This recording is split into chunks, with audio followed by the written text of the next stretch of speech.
Bien-aimés frères et sœurs, vous connaîtrez la vérité et la vérité vous affranchira. Ça, c'est pas moi qui le dis, c'est la Bible qui le dit. Mais moi, je vous dis mieux. Vous connaîtrez la vérité historique, notamment celle de vos ancêtres kémites, et vous aurez une vision globale de ce que c'est que la vraie souveraineté politique. J'ajoute, vous reviendrez à la spiritualité africaine ancestrale et vous comprendrez les enjeux de l'indépendance économique. Et pour terminer, vous accepterez votre identité culturelle kémite et vous obtiendrez deux choses. La première, c'est la paix. La seconde, c'est le développement, à une condition. L'unité de toute l'Afrique noire, l'unité de tous les Noirs du monde entier. Ok, pas tous, bienvenue sur la chaîne des panafricanistes par essence, par conviction et par excellence. Celle des citoyens kémites par nécessité et obligation de combat. Nous sommes une chaîne qui n'est guidée que par nos ancêtres et rien que par les ancêtres qui appartiennent à l'égrégore du monde noir. Par conséquent, nous ne croyons en aucun Dieu venu de l'étranger. Toutefois, cette vidéo n'est aucunement destinée à inciter à la haine ou à la violence, car nous menons un combat qui est d'abord et avant tout spirituel, intellectuel et démocratique. Ensuite, il est politique, géopolitique et géostratégique. Contre l'impérialisme, le colonialisme, le néocolonialisme et l'endocolonat, qui sont tous qualifiés de crimes contre l'humanité. Nous menons ce combat sur la base du principe fondamental que nous avons hérité de nos ancêtres kémites, qui est celui de la Mahat, c'est-à-dire solidarité, vérité et justice. Vous êtes donc en droit de connaître la vérité, et nous avons l'obligation de vous dire la vérité, rien que la vérité, afin que justice soit rendue au continent africain. Et ça, c'est notre modeste contribution dans cette noble lutte en faveur de la souveraineté, la dignité, la solidarité et l'unité africaine. C'est exactement ça que nous appelons le panafricanisme. Bien-aimés frères et sœurs, Emmanuel Macron, je vous l'ai déjà dit, va faire une tournée, comme d'habitude, en Afrique pour aller haranguer les foules, pour aller, comment dirais-je, prendre ses valises d'argent et de matières premières. Officiellement, Emmanuel Macron va au Gabon pour le sommet, ce qu'ils appellent eux One Forest Summit. Donc, le sommet sur la protection de l'environnement et notamment la protection du bassin du Congo. Ce qui s'étend donc sur le Congo-Brazzaville, le Congo-Kinshasa, Cameroun, Gabon, ainsi de suite. Donc, c'est la plus grande forêt après l'Amazonie. Déjà, il faut dire que l'Amazonie, là, les Occidentaux ont tout détruit. Ah oui, ils ont tout détruit. Dans cette forêt d'Amazonie, on ne peut plus faire l'agriculture. Il n'y a plus d'animaux. Ils ont tout ravagé. Eux, les Occidentaux. Et quand ils disent, chaque fois qu'ils disent que nous venons pour protéger, en fait, ils viennent pour aggraver. C'est ça. Et les Africains, malheureusement, nos dirigeants, ils sont obsédés par l'argent. C'est incroyable que nos dirigeants puissent aimer l'argent de cette manière. Chaque fois qu'on miroite un peu d'argent, dit bon, il y aura 1 milliard, il y aura 2 milliards d'euros, de CFA et autres, allez, ils tremblent comme si ils avaient vu Dieu. Et parfois, ce ne sont que des promesses vaines qui ne vont jamais réaliser. Mais bon, Emmanuel Macron avait parlé il y a 1 an ou 2, il parlait de droits de tirage spéciaux pour donner à l'Afrique. C'est jamais venu. Ça fait maintenant 2 ans, hein. C'est jamais venu, jamais. Puisqu'à l'époque, c'était, si je me souviens bien, c'était Tshisekedi qui était le président de l'Union africaine. Après lui, il y a eu Macky Sall et maintenant, il y a Azali qui est là. Donc, vous voyez, c'est des gens qui s'amusent avec nous. Bon, nous parlons de la forêt. On veut protéger le bassin du Congo. Très bien. Quel est le problème, la place d'Emmanuel Macron dans un tel sommet? Est-ce que les pays africains ne peuvent pas s'asseoir entre eux pour régler un problème qui les concerne? Est-ce que, même si c'est pour le bien de l'humanité, Est-ce que les Africains ne peuvent pas s'asseoir entre eux pour régler, pour réfléchir comment ils doivent protéger cette forêt? Est-ce que pour protéger cette forêt, il faut la présence des Allemands, des Français, des Américains et autres? Et ils ne viennent pas comme observateurs, ce sont eux qui viennent pour donner des leçons, alors qu'ils ne connaissent pas ce que c'est que la forêt. Ils n'ont pas grandi dans la forêt. Nous avons grandi dans la forêt, nous grandissons avec cette forêt. Nous avons évolué avec cette forêt. Je veux vous rappeler une chose. Le monde a existé 300 000 ans avant l'existence de tous ces gens-là, les Caucasiens, les leucodermes, si vous voulez. Parce que si on dit les Blancs, on va dire que vous êtes racistes. Non, les leucodermes. 300 000 ans. Et l'Afrique était industrialisée, l'Afrique était développée. On avait une force militaire, une force économique et autres. Quand Moussa se déplace pour aller à la Mecque, il fait tomber les cours de la bourse.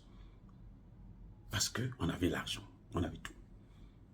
Mais les forêts là étaient toujours là. Et c'était protégé. Maintenant, eux, qui n'ont jamais vécu dans des forêts, qui n'ont pas de forêt, ils ont le bois. C'est-à-dire qu'on plante quelques arbres et tout, et puis on appelle ça la forêt. En bon français, on appelle ça le bois. Bon. Eux qui n'ont pas de forêt, c'est eux qui veulent nous apprendre comment on doit protéger la forêt. Alors que nous avons passé déjà plus de temps. Eux, ils existent là depuis 6 000 ans seulement, 8 000, 10 000, pas plus. Nous, on a été là depuis très, très, très longtemps. Plus de 300 000 ans. Et on avait protégé ces forêts. Maintenant, eux qui viennent d'arriver, ils viennent nous dire, non, écoutez, les forêts, là, on ne va pas les protéger comme ça. Vous savez ce qui va se passer? Ils vont détruire aussi cette forêt de l'Amazonie, et plutôt du bassin du Congo, comme ils ont fait pour l'Amazonie. C'est la même chose. Ne vous leurrez pas, que les Africains ne se leurrent pas. Ce n'est pas le peu d'argent qu'ils vont vous donner. Ils vont donner au chef d'État, bon, payer les salaires des agents forestiers pendant 6 mois et tout, qui va faire que ça arrange la situation. Si nous ne prenons pas nos responsabilités pour protéger cette forêt-là, croyez-moi, d'ici quelques années, là, elle va disparaître. Mais attendez, on a vu comment les Chinois, eux, même les Chinois, hein, les Chinois là, comment ils font disparaître les forêts en Afrique? Par l'exploitation sauvage des matières premières. Je dis bien exploitation sauvage des matières premières. Et les Chinois, ceux qui n'ont pas encore jusqu'à aujourd'hui fait des dégâts en Afrique, ce sont les Russes. Mais c'est eux qu'on accuse, c'est eux qu'on déteste. Tout le monde tire à boulet rouge sur les Russes. Et pourtant, ils ne nous ont pas pris en esclavage, ils n'ont pas colonisé, ils n'ont pas des bases militaires chez nous, ils n'ont pas, comment dirais-je, ils ne sont pas venus exploiter les matières premières sauvagement chez nous. Non, il n'y en a pas. L'environnement dont Emmanuel Macron parle, vous allez, là au Gabon, là, vous allez voir des nappes de pétrole partout dans certaines forêts, dans des villages carrément. Il y a des endroits où, au Gabon, vous ne pouvez plus avoir de l'eau potable. Quand vous creusez un trou là, ce que vous trouvez, c'est les déchets que les compagnies pétrolières françaises, c'est pas anglaises, pas américaines, françaises, ils ont pollué tout l'environnement. Il y a même des procès qui n'aboutissent jamais d'ailleurs, puisque eux, ils sont intouchables. Donc Emmanuel Macron ne peut pas... Et quand il parle de l'environnement, il ne parle pas de ça. Hein. Il ne vous parle pas du Niger, là où Emmanuel Macron, ils ont, à force d'exploiter sauvagement l'uranium, pratiquement toute la ville est polluée, tout le pays est pollué. Le Niger, là, c'est un pays pollué. Ils prennent des tonnes de déchets radioactifs qu'ils jettent comme ça au Niger. Ça est là, c'est pas protégé, c'est pas mis dans des fûts adaptés pour conserver ça. Non. Emmanuel Macron ne vous parle pas de ça. Combien de fois la justice du Niger et des magistrats ont demandé même de fermer certaines compagnies françaises? C'est pourquoi? C'est à cause de ça. Donc Emmanuel Macron ne peut pas nous donner des leçons. Mais les pays africains là, et réfléchissez un peu maintenant. Arrêtez de continuer à être aussi ridicule que ça. Les chefs d'État africains là, en Afrique centrale là, arrêtez d'être si ridicules. C'est-à-dire que vous êtes la honte de l'Afrique. La honte de l'Afrique. Si vous ne pouvez pas diriger, partez. Ça, le fauteuil là ne sera jamais libre ou vide. Il y aura toujours quelqu'un qui viendra pour faire le bon travail. Parce que je ne vois pas la présence de Macron. En tout cas, Macron, c'est le... Mais on le voit au Sahel. Quand Macron parle du Sahel, on a l'impression que la France n'a rien à voir avec la situation qui se trouve d'insécurité dans le Sahel. Alors que c'est la France qui est au cœur de cette politique. Avec les États-Unis de Barack Obama. C'est d'abord la France.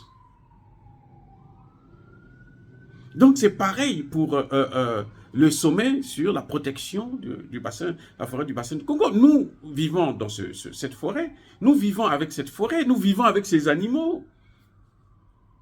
Maintenant, on va venir nous dire, bon, vous ne devez plus manger la viande de brousse, vous ne devez plus faire des champs, vous ne devez plus faire rien. Maintenant, vous allez manger seulement les poulets qu'ils ont fabriqués dans des laboratoires, les maïs transgéniques et autres. On va nous imposer ça. Et c'est ça que les chefs d'État africains vont accepter. Mais ça dit que, je ne sais pas s'ils ont des têtes, ces chefs d'État. Je ne sais pas.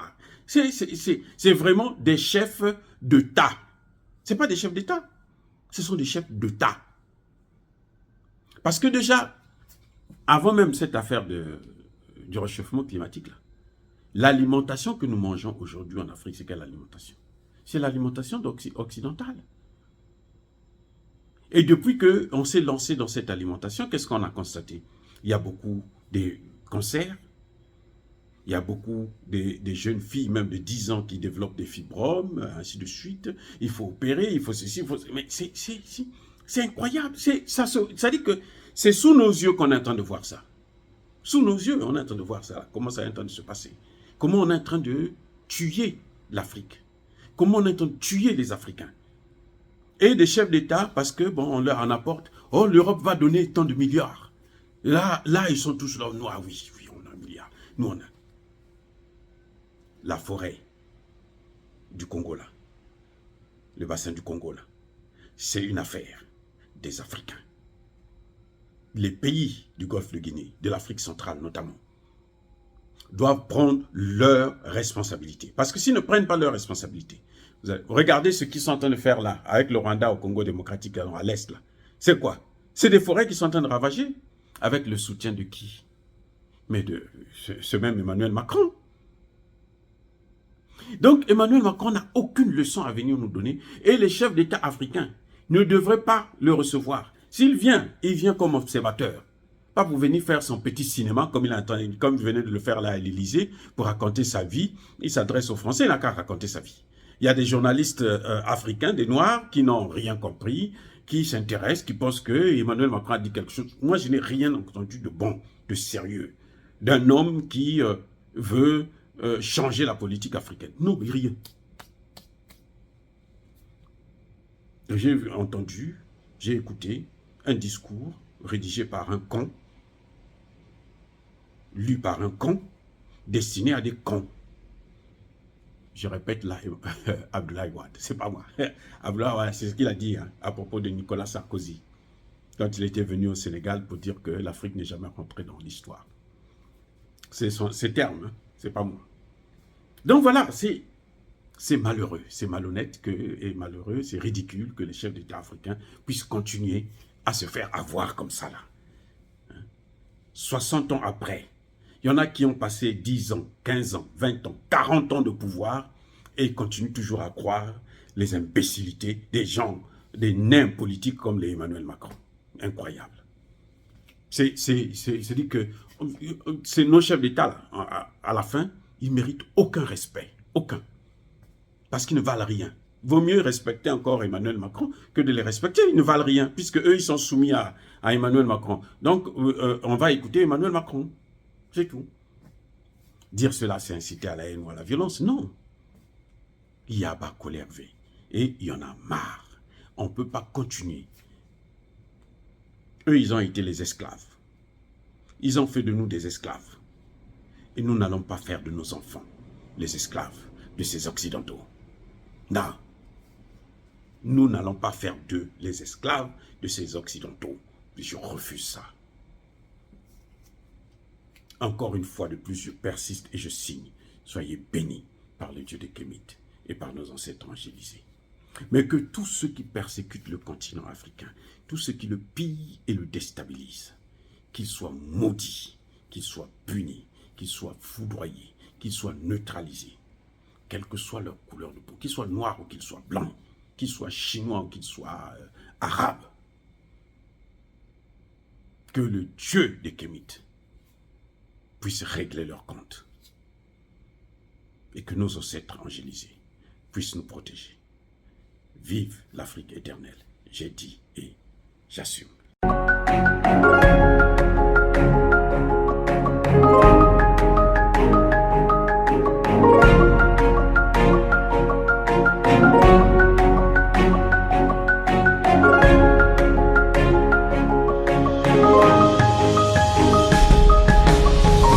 Eux, ils marchent par la foi et non par la vue.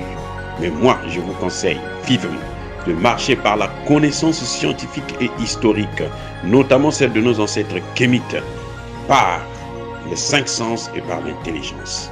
À vous, à Pierre.